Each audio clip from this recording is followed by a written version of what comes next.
Hello po, Mami. Good afternoon po. Ito na po pala ang nabili ko kanina po na binigay mo kahapon na blessings po. Ito ay wipes, 4 kilong bigas at saka pancake po para sa anak ko po. Maraming salamat po, Mami. Salamat din po sa mga nag-sponsors nito. More blessings din po kay Ate Grace, Ate Iyay at Ate Katrina. Maraming salamat po. More blessings to come po sa inyo. Hello po, Mami. Na-receive ko na po yung cash, na Gcash. Ipambibili ko po ito ng bigas. Thank you po. Saka sa sponsor ko pala, maraming salamat po.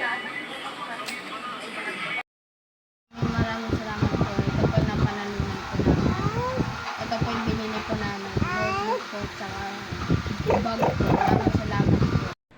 Magandang hapon, Mami Masong. Ito na po yung aking nabili na school supply para sa aking mga estudyante, ang writing notebook at 10 pieces na yarn. Thank you so much, Mami Masong, and sa mga sponsor. Love, love. Bye!